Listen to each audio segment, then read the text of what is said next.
ஒரு ஊரில் ஒரு ஆமை ஒன்று இருந்துச்சு. அந்த ஆமைக்கு ரொம்ப நாளாக ஒரு ஆசை. என்னன்னா, நம்மளோட பாட்டனார் தான் முயல் கூட போட்டி போட்டு ஜெயிச்சாரு. அது மாதிரி நாமளும் ஏதாவது வாழ்க்கையில் சாதிக்கணும் அப்படின்னு சொல்லி நினச்சிது. ஆனால் என்ன சாதிக்கிறதுன்னு அந்த ஆமைக்கு தெரியவே இல்லை. ரொம்ப யோசிச்சுட்டே இருந்தது.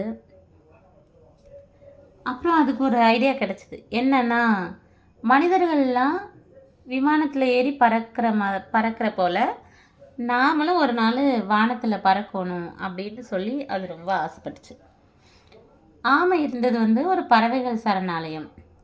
அதில் பலதரப்பட்ட பறவைகள் இருக்குது.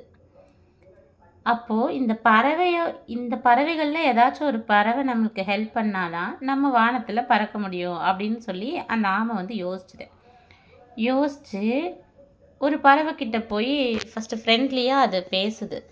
அது நினச்ச காரியத்தை சாதிக்கிறதுக்காக அந்த பறவைக்கிட்ட போய் பேசுது. பறவை பக்கத்தில் போய் சொல்லுது, நீ ரொம்ப அழகாக இருக்க, எங்கேருந்து வர்ற அப்படின்னு சொல்லி ஆமை கேட்குது. அதுக்கு அந்த பறவைக்கு ஒரே சந்தோஷம், இவன் நம்மளைய அழகாக இருக்கான்னு சொல்லிட்டான் அப்படின்னு சொல்லி அது ரொம்ப சந்தோஷப்படுது. நான் என்ன அவ்வளோ அழகாவா இருக்கேன் அப்படின்னு வேற அது கேட்குது. உண்மையை தான் சொல்கிறேன், எல்லா பறவையை விடவும் நீ தான் ரொம்ப அழகாக இருக்க, உனக்கு ஒரு பரிசு தரலான்னு கூட எனக்கு ரொம்ப ஆசையாக இருக்குது அப்படின்னு சொல்லி ஆமை சொல்லுச்சு. நிஜமாவே நீ எனக்கு பரிசு தர ஆசைப்படுறியா அப்படின்னு சொல்லி பறவை கேட்குது. அதுக்கு ஆமை சொல்லுது, நிஜமாவே உனக்கு பரிசு கொடுக்கறதுக்கு எனக்கு ஆசை தான், ஆனால் அந்த பரிசு இப்போ என்கிட்ட இல்லை, கொஞ்சம் தூரமாக இருக்குது, நீயும் நானும் சேர்ந்து போய் கூட அந்த பரிசை நீ எடுத்துக்கலாம் அப்படின்னு சொல்லுது. சரி, எங்கே இருக்குன்னு சொல்லு, நம்ம 2 பேரும் ஒன்றா சேர்ந்து போகலாம் அப்படின்னு சொல்லுது. சரி, நீ என் முதுகில் ஏறிக்கோ, நான் உன்னை கூட்டிகிட்டு போகிறேன் அப்படின்னு சொல்லி பறவை சொல்லுது. அதே மாதிரி ஒரே குதியில் பறவையோட முதுகில் ஏறி உக்காந்துக்குது ஆமை.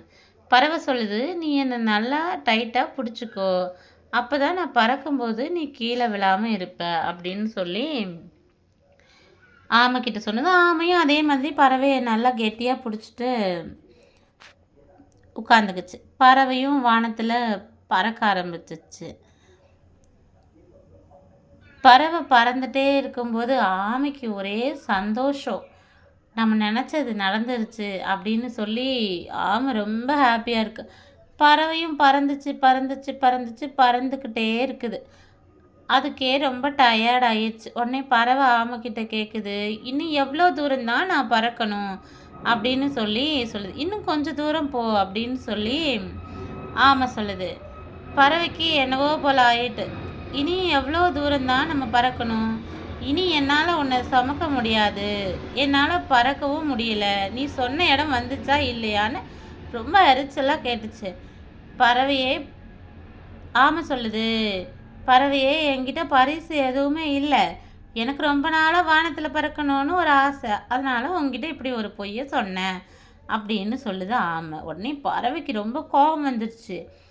ஆமி, நீ ஒரு பெரிய நம்பிக்கை துரோகி, நீ எனக்கு பரிசு தரேன்னு பொய் சொல்லிட்ட, நீ எனக்கு பரிசு தராட்டியும் பரவாயில்ல, நான் உனக்கு ஒரு பரிசு தரேன் அப்படின்னு சொல்லுது. ஆஹா, நீ ரொம்ப நல்ல பறவையாக இருக்கியே, எனக்கு என்ன பரிசு தர போகிற அப்படின்னு சொல்லி ரொம்ப ஆசையாக கேட்குது ஆமை. இதோ தரேன் அப்படின்னு சொன்ன மாதிரியே பறவை கொஞ்சம் உடம்பு அசைக்குது. ஆமை அப்படியே கீழே இருந்த ஒரு பாறையில் விழுந்து அடிபட்டு செத்து போச்சு. சுட்டீஸ், இந்த கதையிலேருந்து என்ன தெரியுதுன்னா, நம்ம அளவுக்கு அதிகமாக ஆசைப்படுறது ரொம்ப தப்பு. இன்னொன்று, நம்பிக்கை துரோகம் பண்ணுறது ரொம்ப பெரிய தப்பு. நம்பிக்கை துரோகம் பண்ணுறவன் என்றைக்குமே நிம்மதியாக வாழ்ந்ததா சரித்திரமே இல்லை. ஆமாம், ஆசைப்பட்டது தப்புன்னு சொல்ல வரல, ஆனால் அந்த ஆசையை பறவையை ஏமாற்றி அடைய நினச்சது தான் ரொம்ப பெரிய தப்பு. முடிஞ்ச அளவு நம்ம வாழ்க்கையில் யாருக்குமே துரோகம் பண்ணாமல்